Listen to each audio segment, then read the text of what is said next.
Good morning बच्चों। आज हम लोग क्लास 9 का फिजिक्स का तीसरा चैप्टर पढ़ेंगे। इस चैप्टर में दिया गया है बल तथा गति के नियम। इससे पीछे के चैप्टर में हम लोगों ने पढ़े थे गति के बारे में। आज हम लोग पढ़ेंगे बल तथा गति के नियम के बारे में। तो आइए हम लोग बल के बारे में पहले जानकारी प्राप्त करते हैं। जब हम किसी वस्तु को खींचते हैं या उसे धकेलते हैं, धक्का देते हैं, तब कहा जाता है कि हमने उस वस्तु पर बल लगाया। जब कोई स्थिर वस्तु है तो उस पर बल लगा करके हम उसको गति में ला सकते हैं। बल लगाने के बाद कोई वस्तु गति में आ सकती है जो वस्तु स्थिर है, और बल लगाने के बाद गतिशील जो वस्तु है उस वस्तु को विराम में ही लाया जा सकता है।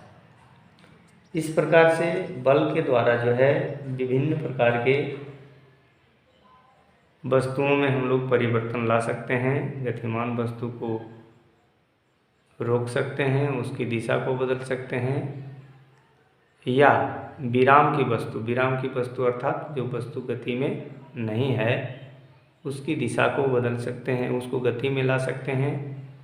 इस तरह से हम लोग जो है ना बल के बारे में जान रहे हैं। तो जिधर हम बल लगाते हैं वस्तु में गति उसी दिशा में होती है, इसलिए बल जो है उसको सदिश राशि माना गया है। तो आज हम लोग देखेंगे कि बल या बलों का समूह किसी वस्तु पर लगकर उसमें क्या कर सकता है, क्या कर सकता है। मेरे प्यारे बच्चों, आज हम लोग देखेंगे बल या बलों का समूह किसी वस्तु पर लगकर क्या कर सकता है। तो वो 3 कार्य कर सकता है। किसी वस्तु पर लग करके बल या बलों का समूह किसी वस्तु पर लगकर 3 कार्य कर सकता है। हम लोग देखेंगे आज बल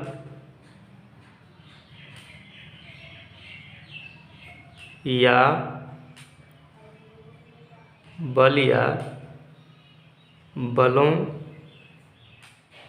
का समूह, बल या बलों का समूह किसी वस्तु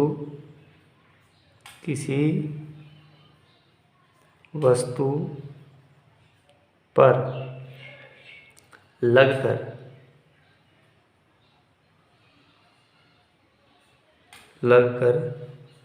3 कार्य कर सकता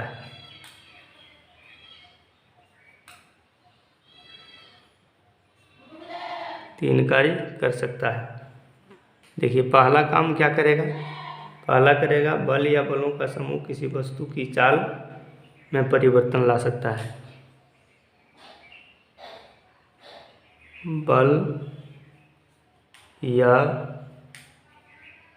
बलों का समूह किसी वस्तु की चाल में परिवर्तन ला सकता है। चाल में परिवर्तन ला सकता है, किसी वस्तु की चाल में वो परिवर्तन ला सकता है।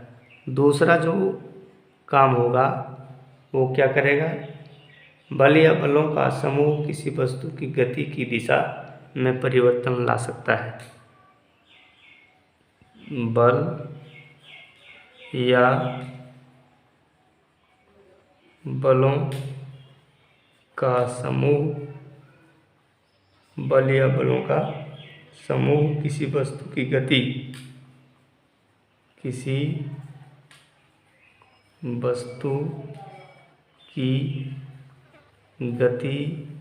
की दिशा में परिवर्तन ला सकता है। और तीसरा जो काम है, तीसरा जो काम है, बलों या बलों का समूह किसी वस्तु की आकृति बदल सकता है। बलों का समूह किसी वस्तु की आकृति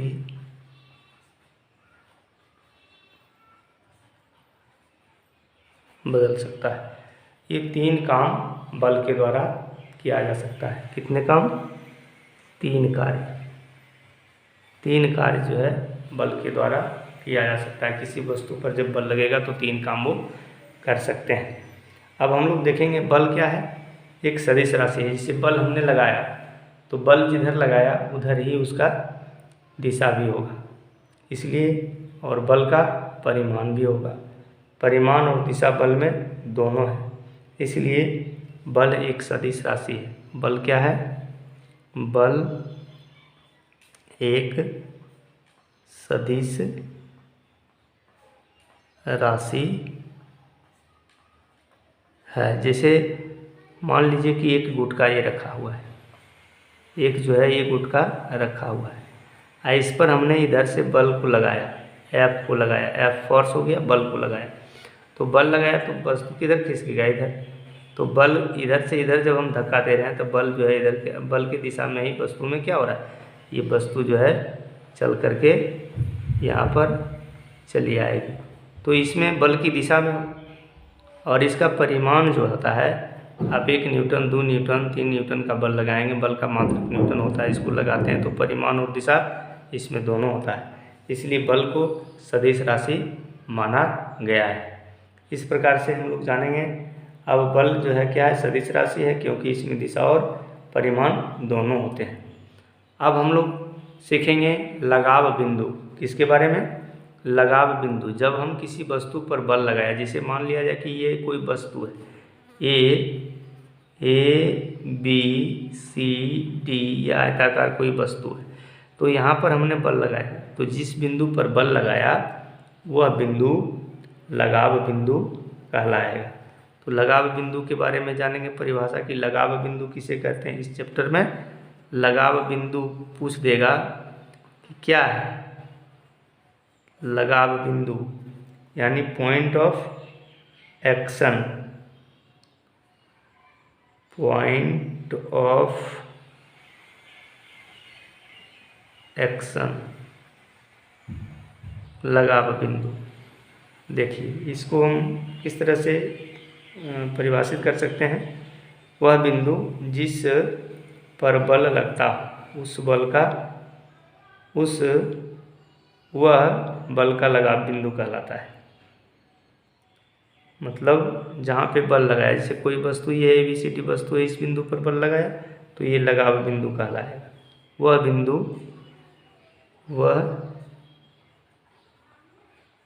बिंदु जिस पर बल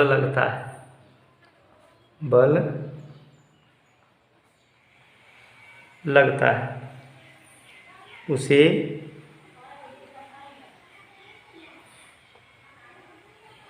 बल का लगाव बिंदु कहते हैं। यानी कोई भी वस्तु पर जिस बिंदु पर बल लगता है तो वह उसका लगाव बिंदु कहलाएगा। जैसे आप ईंट है, तो ईंट पर आप जहाँ से पकड़े ईंट को उठा करके दूसरी जगह ले गए, तो जिस बिंदु पर आपने छुआ वह बिंदु उसका लगाव बिंदु कहलाएगा। अब कोई जो है क्या है, एक बड़ा जो है बैग, उस बैग के हैंडल को हमने पकड़ करके उसको खींचा, तो खिंचाव बल लगा। तो वो बिंदु जो है जहाँ पर हमने बल लगा रहे हैं वह बिंदु जो है लगाव बिंदु कहलाएगा। तो बल जो है धक्का दे करके भी लगाया जा सकता है, बल को खींच करके भी लगाया जा सकता है। खिंचाव बल भी हो सकता है, धक्का भी बल भी हो सकता है, और बल का बहुत सारी जो है ना प्रकार है। इसके बारे में हम लोग अभी पढ़ेंगे, आगे के क्लास में हम लोग पढ़ेंगे। तो अभी हम लोग बल से संबंधित विभिन्न प्रकार के बातों को जानकारी हमको लेना है कि बल है क्या।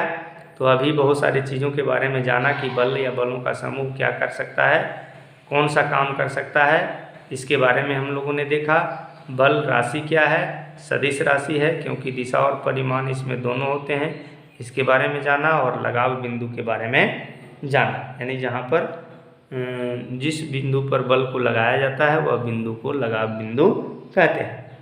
अब हम लोग देखेंगे कि बल जो है, किसी वस्तु पर जब बल लगता है तो किसी बल के विषय में पूरी जानकारी के लिए हमें उसके संबंध में कौन कौन सी बातों की जानकारी रखनी पड़ेगी। तो आइए इसको देखेंगे। किसी वस्तु पर जब बल लगता है तो किसी वस्तु पर जब बल लगाते हैं तो उस बल के विषय में पूरी जानकारी के लिए हमें उसके विषय में क्या क्या चीज़ जानकारी रखना पड़ेगा, तब हम उसको कह सकते हैं कि ये बल लगाया जा रहा है। इसलिए इसको पॉइंट में इस तरह से लिखेंगे, किसी बल के विषय में, किसी बल के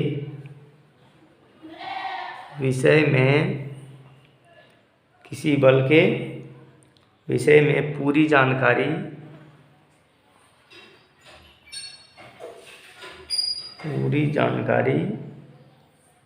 के लिए हमें उसके संबंध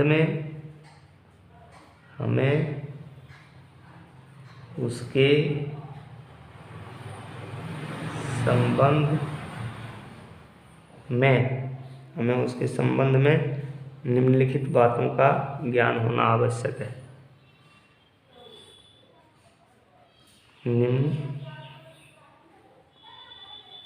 निम्नलिखित बातों का ज्ञान होना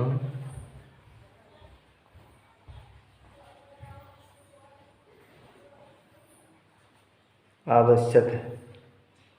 क्या है? फर्स्ट में ज्ञान होना आवश्यक। वह बल किसी वस्तु पर लग रहा है, वह बल किसी वस्तु में किस वस्तु पर लग रहा है, यानी वस्तु के बारे में जानना है। वह बल किस वस्तु पर लग रहा है, ये होना चाहिए पहला। वह बल किस वस्तु पर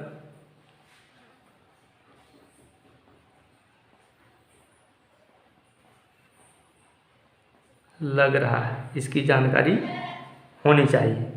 यानी कौन सा वस्तु पर बल को लगा रहे हैं, गेंद पर लगा रहे हैं कि टेबल पर लगा रहे हैं कि किताब पर लगा रहे हैं कि दीवार पर लगा रहे हैं या साइकिल पर लगा रहे हैं, कहाँ लगा रहे हैं, किस वस्तु पर बल लगा रहे हैं, वह बल किस वस्तु पर लग रहा है, इसकी जानकारी होनी चाहिए। तो पहला हुआ ये। दूसरा हुआ, उसे कौन लगा रहा है, जो बल लगाता है उसे कौन लगा रहा है, आदमी के द्वारा लगा रहा है कि जानवर के द्वारा लगाया जा रहा है कि और किसी के द्वारा लगाया जा रहा है, यानी कौन लगा रहा है। बल लगाने का अलग अलग है, हम भी लगा सकते हैं, कोई दूसरा व्यक्ति लगा सकता है, किसी मशीन के द्वारा लगा सकते हैं। तो कौन बल लगा रहा है, इसकी जानकारी होनी चाहिए। तो दूसरी बात है, उसे कौन लगा रहा है। देखिए, हम लोग देखते हैं कि हम लोग ऐसे भी बल को देखते हैं जो बिना संपर्क में आए लग जाता है। जैसे एक चुंबक को ले करके और उसको जो है एक लोहे के टुकड़े के पास ले जाते हैं, तो लोहा का टुकड़ा को चुंबक अपनी ओर आकर्षित कर लेगा दूर से, उसमें सटेगा नहीं, उससे पहले ही वो आकर्षित कर लेगा। तो उसी तरह से हम लोग देखेंगे कि बल जो लगा रहा है, किस वस्तु पर बल लग रहा है और लगाने वाला कौन है, यानी कौन उस बल को लगा रहा है, इसकी जानकारी होनी चाहिए। और तीसरी बात में है कि उसका लगाव बिंदु क्या है, यानी कहाँ पर बल लग रहा है। तो उसका लगाव बिंदु क्या है, यानी जहाँ पे बल लगा रहे हैं, किसी वस्तु पर बल लगा रहे हैं, उस वस्तु के बारे में तो जानकारी होना चाहिए, कौन लगा रहा है उसके बारे में जानकारी होना चाहिए, और उसका लगाव बिंदु भी मालूम होना चाहिए कहाँ पर वो लग रहा है। तो इस तरह से चौथा जो बात है इसमें देखना है उसकी क्रिया रेखा तथा दिशा क्या है, उसकी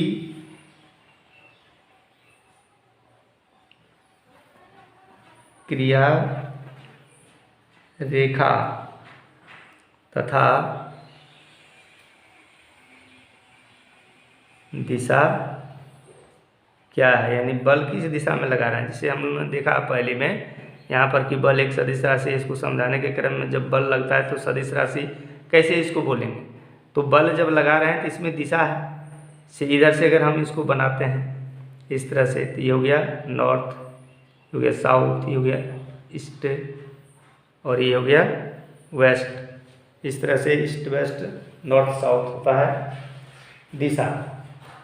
तो दिशा के बारे में हम लोग पहले जान चुके हैं कि दिशा का जो है ज्ञान कैसे होता है। तो इस तरह से जो है ईस्ट हो गया और इधर हो गया वेस्ट हो गया। तो ये जो है बल अगर हम लगा रहे हैं तो इधर से इधर लगा रहे हैं, तो किधर से लगा रहे हैं, बल जो है ये मूल बिंदु के रूप में मानते हैं, तो लगाव बिंदु यहाँ पर है, तो इधर जा रहा है वस्तु, किधर जा रहा है, इस ओर जा रहा है, यानी ईस्ट की ओर जा रहा है। तो इसका दिशा का पता है, तो क्रिया रेखा तथा दिशा की जानकारी होनी चाहिए, चौथी बात। पांचवा जो है वो जो है क्या होना चाहिए, उसका परिमाण क्या है, उसका परिमाण क्या है, यानी परिमाण का मतलब है कि बल उस पर जो लग रहा है वो कितना, उसका जो है ना संख्यांक मान है। जैसे मान लिया जाए कि बल को मापते हैं क्या चीज़ में, न्यूटन में, तो उसको 1 न्यूटन भी लिखेंगे, ऐसे 1 N लिख देंगे, 4 N लिख देंगे, 10 N लिख देंगे, तो इसको पढ़ेंगे क्या, ये 1 न्यूटन बल, इसको पढ़ेंगे 4 न्यूटन का बल, इसको पढ़ेंगे 10 न्यूटन का बल। तो इसमें सबसे अधिक मान है 10 न्यूटन का, हो सकता है 20 न्यूटन का भी हो जाएगा, 30 न्यूटन का भी हो जाएगा। तो इसमें इसका परिमाण ये हुआ, क्या हुआ, 4 न्यूटन, 4 जो है परिमाण हुआ कि ये बल का परिमाण, यानी कितना मात्रा में उसका बल लग रहा है। तो इस तरह से उसका परिमाण भी पता होना चाहिए। और छठा जो बात है, उस बल की प्रकृति क्या है, वह किस प्रकार का बल है, उस बल की प्रकृति क्या है, यानी गुण क्या है, प्रकृति क्या है, मैंने गुण क्या है। अर्थात इसको हम लोग लिखेंगे, अर्थात वह किस प्रकार का बल है, किस प्रकार का बल है, तो इसकी जानकारी होनी चाहिए। देखिए बल का बहुत सारा प्रकार है, अभी हमने बताया ना कि बल जो है धक्का दे करके भी लगा सकते हैं, बल खींच करके भी लगा सकते हैं, बल जो है चुंबक के द्वारा भी लग सकता है, तो चुंबकीय बल वो हो गया, खिंचाव बल हो गया, चुंबकीय बल हो गया, धक्का बल हो गया, और गुरुत्वाकर्षण बल हो गया। अब कोई वस्तु को जब हम ऊपर की ओर फेंकते हैं तो वस्तु नीचे की ओर चली आती है। एक ढेला को लेकर के जब हम ऊपर की ओर फेंकते हैं, एक पत्थर के टुकड़ा को या कोई भी पदार्थ को, वस्तु को लेकर के जब हम ऊपर की ओर फेंकते हैं तो कुछ समय के बाद पुनः वो जमीन पर गिर जाती है। तो वो क्यों गिर जाती है, इसलिए गिर जाती है कि पृथ्वी के द्वारा उस वस्तु पर एक बल लग रहा है, जिस बल के कारण वह जो है न पृथ्वी की ओर चली आती है। हमने जो बल लगाया, ऊपर की ओर फेंका, तो वो पृथ्वी के बल के विरोध में फेंका। तो जब तक मेरा बल कार्य किया तब तक वो वस्तु ऊपर की ओर गई और धीरे धीरे उसका शून्य जो हो गया वेग, और लास्ट में वो फिर शून्य होकर के और फिर वहाँ से नीचे की ओर गिरना स्टार्ट कर देती है और लास्ट में वो पृथ्वी पर चली आती है। तो इस प्रकार से बल वो भी लग रहा है, लेकिन वो कौन सा बल है? गुरुत्वाकर्षण बल है, गुरुत्व बल है पृथ्वी का। तो इस प्रकार से बलों की प्रकृति के बारे में भी जानकारी होनी चाहिए। तो आज के क्लास में हम लोगों ने इतना सीखा बल के बारे में। मेरे प्यारे बच्चों, इसको अपने नोटबुक में नोट करके और इससे याद करना है बल के बारे में जो बातें आज बताई गई है। आगे की क्लास में हम लोग फिर सीखेंगे, बल की परिभाषा के बारे में सीखेंगे और बलों के प्रकार के बारे में जानेंगे, कौन कौन सा बल होता है उसके बारे में जानेंगे, बल का परिभाषा सीखेंगे, बल का मात्रक के बारे में जानेंगे। विभिन्न प्रकार की जानकारी जो है बल से होगा और फिर गति के बारे में भी विस्तृत जानकारी मिलेगी। तो आज की क्लास को यहीं पर समाप्त किया जाता है। फिर हम लोग आगे की क्लास में मिलेंगे और आगे की जानकारी फिर प्राप्त करेंगे।